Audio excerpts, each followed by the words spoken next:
treat. Give me something good to eat. Hello everybody, and welcome to the Halloween Countdown. Hello everyone, I am the Slug Lady, and today's movie is Trick or Treat. I'll be honest, I watched this movie a few days ago, at the moment of taping this. I'm still having trouble figuring out how to talk about it. Okay, major spoiler warning, go no further if you don't want to know what's going on. Watch the movie, it's awesome, I'll say that right away. And I'll try not to I'm not going to give any of the endings away, but it's kind of hard to talk about this movie without giving away some spoilers. So the movie is an anthology of different stories, of different tones, different genres almost, that happen all on this one Halloween night in this city. And the one thing they all have in common is that these things are being observed by this guy right here. His name is Sam. I only know that because I read the wiki. Sam deserves more movies. So we have... It's supposed to be 4 stories, but it almost feels like 5 sometimes or more. So we have a creepy principal and his special Halloween traditions. Of a group of trick-or-treaters that are so totally not planning to prank anyone in a horrific way. No, not at all. It's not at all obvious.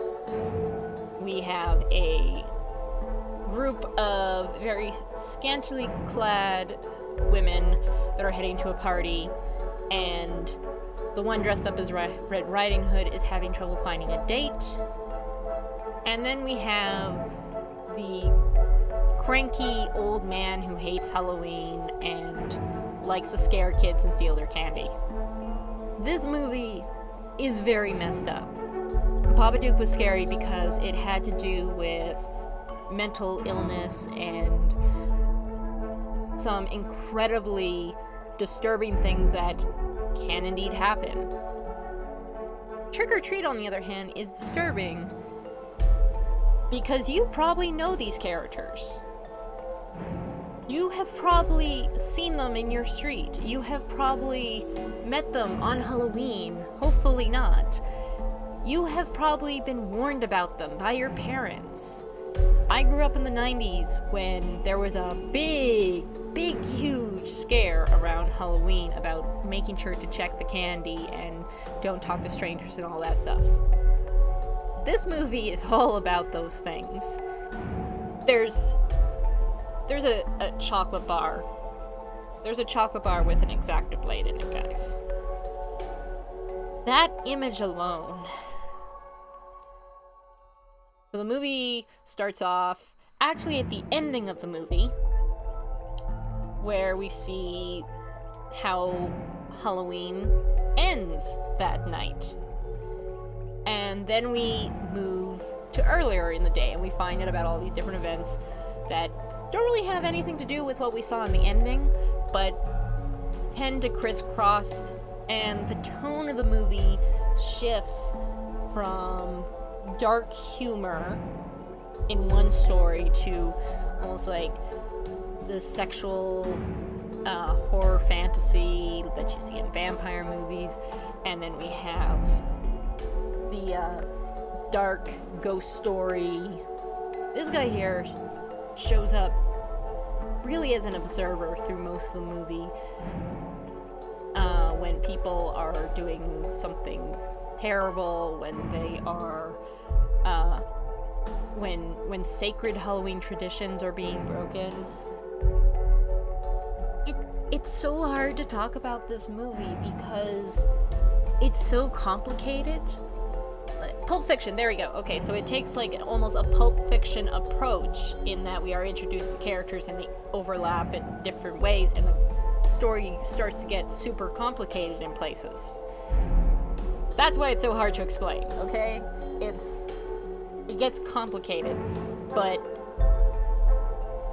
each of the stories are so satisfying. The one with the girls, specifically, I found the most satisfying ending of them all. It's one of those movies that you watch to watch the bad people get their just desserts. Sometimes literally. And it has all those classic tropes that we see on Halloween night. So the girls in the skimpy outfits, the kid that goes around kicking jack-o'-lanterns, the cranky old man that hates Halloween. All these things show up in the movie, and then they all get turned on their heads. Again, sometimes literally.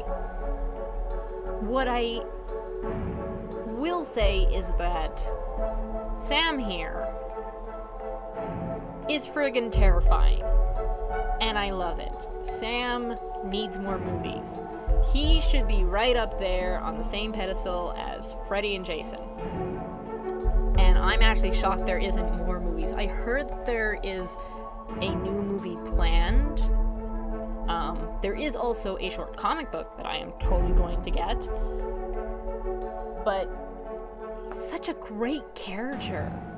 Just like, look at him. He's this kid in like this like stitchy, baggy orange jumpsuit with this burlap sack mask over his head, and he's carrying around a burlap sack bag for candy, and he's this tiny little kid. And he's just such a great character because he's so mysterious. We don't get any information about him whatsoever.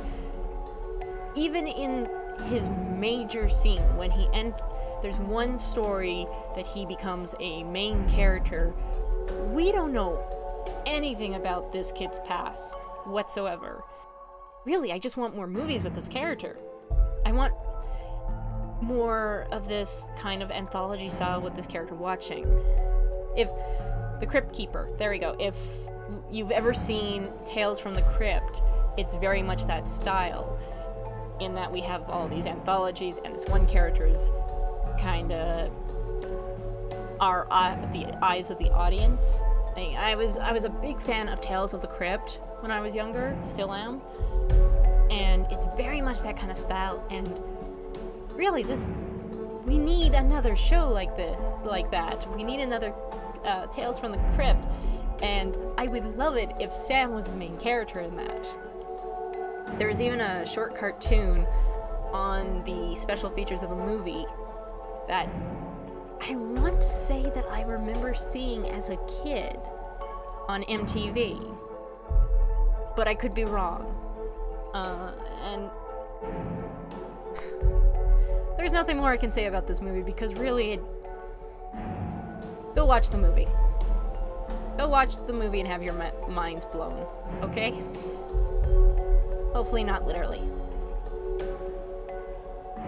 So, that was Trick or Treat. Definitely a very underrated movie that needs more attention, in my opinion. And I guess I'll see you guys tomorrow. Remember to like, fave, subscribe, all that jazz. And I'll see you guys tomorrow. Bye-bye.